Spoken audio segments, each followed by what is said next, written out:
ครับผมฝนตกยามเช้านะครับวันนี้นะครับผม9 โมงแล้วก็ยังมีฝนตกมาเรื่อยๆนะครับ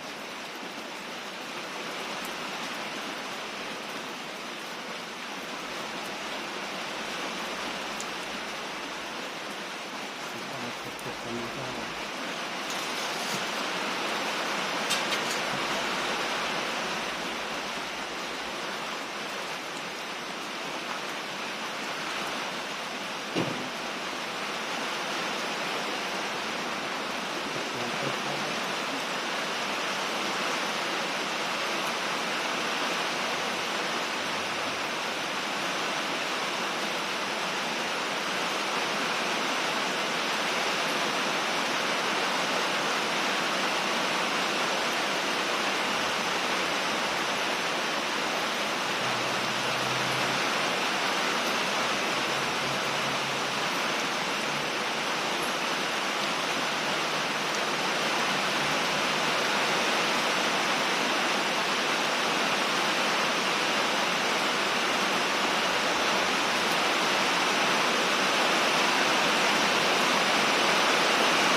ก็จะเป็นอย่างนี้นะครับเวลาฝนตกก็จะมีน้ำขังนะครับผม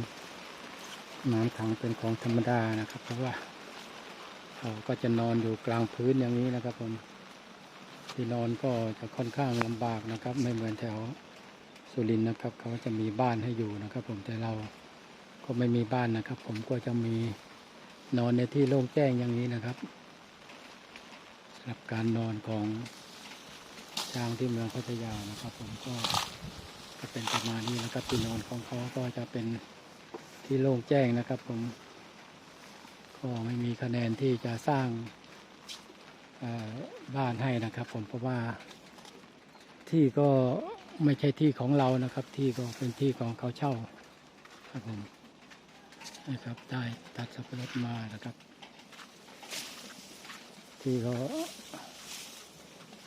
นี่นะครับผมน้ำก็จะขังเต็มอย่างนี้นะครับเป็นที่สภาพความเป็นอยู่นะครับฝนตกก็จะเป็นประมาณนี้นะครับตอนนี้ก็ยังไม่พาเข้าร่มนะครับยังอยู่กันเพิ่งจะมาจากตัดต้นสับปะรดนะครับผมเพราะว่าไปตัดต้นสับปะรดมาก็รถติดนะครับวันนี้รถติดก็กว่าจะขึ้นมาได้ก็มีรถพวกนะครับผมที่กระตีเง่านะครับที่กระตีเง่าเขาก็มาดึงขึ้นให้ทำไมอย่างนั้นก็ป่านนี้ก็คงจะยังโอ้โหลมนะครับผมเนี่ยครับแรงนะครับให้ลมสลับ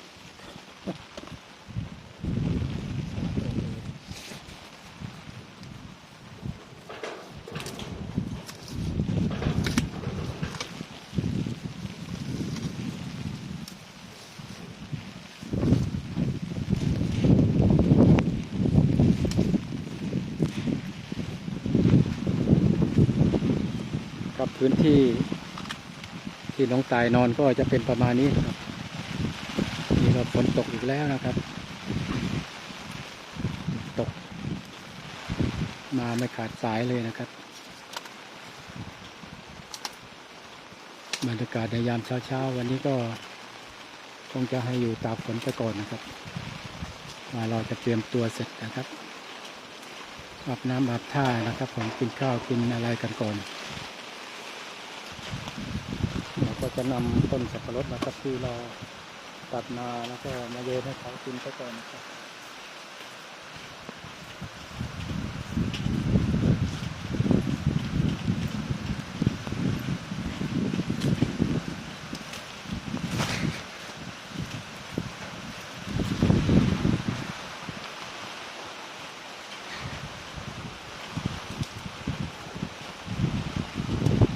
ตกครับวันนี้นะครับดูทางโน้นก็ครับมืดครึ้มกันเลยนะครับมืดครึ้มวันนี้ก็น่าจะตกกันทั้งวันนะครับน่าจะตกกันทั้งวันเพราะว่าพายุเข้านะครับวันนี้ก็เป็นวันที่วันพระใหญ่ด้วยนะครับ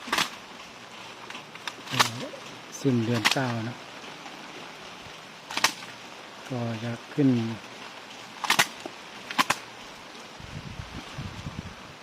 เป็นเดือน10นะครับเดือนต่อไปนะครับจะขึ้นเป็นเดือน10กันนะครับก็อยู่ประมาณนี้แหละครับอยู่ตากแดดตากฝนไปสำหรับน้องตายนะครับผมทำเลนะครับน้ำก็อย่างนี้แหละครับทั้งวันนี่ก็เป็นแผลครับเป็นแผลกดทับที่แก้มเลยนะครับดูสิครับบวมเลยนะครับนอนกดทับเป็นแผลที่แก้มนะครับแผลกดทับสายหน้าจะมีหนอง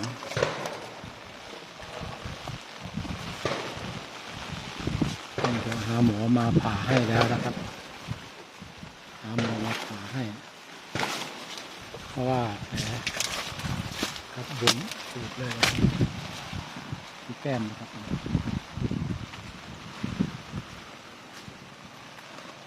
แก้มบวมปูดเลยไม่ให้จับเลยครับจะเจ็บ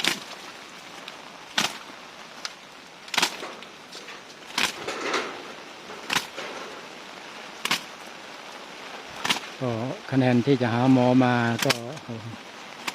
ผลไม้ก็ไม่ขยับนะครับผมก็ไม่รู้จะหาวิธีใดนะครับถึงก็ได้คะแนนมานะครับต้องผ่าฝีออกที่แก้มนะครับผม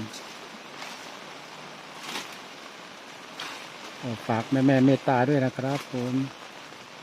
น้องตายนะครับ เป็นแผลกดทับที่แก้มแล้วนะครับ ขอบคุณนะครับสำหรับคลิปนี้ก็ขอ